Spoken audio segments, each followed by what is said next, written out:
Hello guys! Sa video ito, tuturuan ko po kayo kung paano ninyo i-on ang stars sa inyong Facebook profile or Facebook page kahit hindi ninyo na-reach ang 1,000 followers. Okay, dito tayo sa may Reels. Click natin tong Reels dito. Click natin yan. Then mamili kayo kung ano ang ilalagay ninyong dito na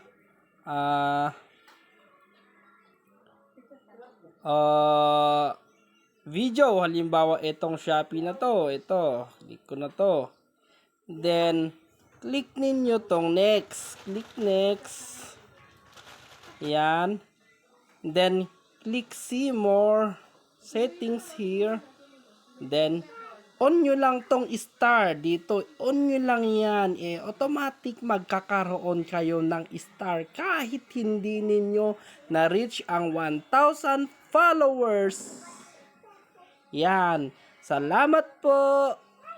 Then thank you for watching. Please don't forget to follow me, FBP Aguinaldo Family, on Facebook page and on my YouTube channel, FBP Aguinaldo Family. Please don't forget to subscribe.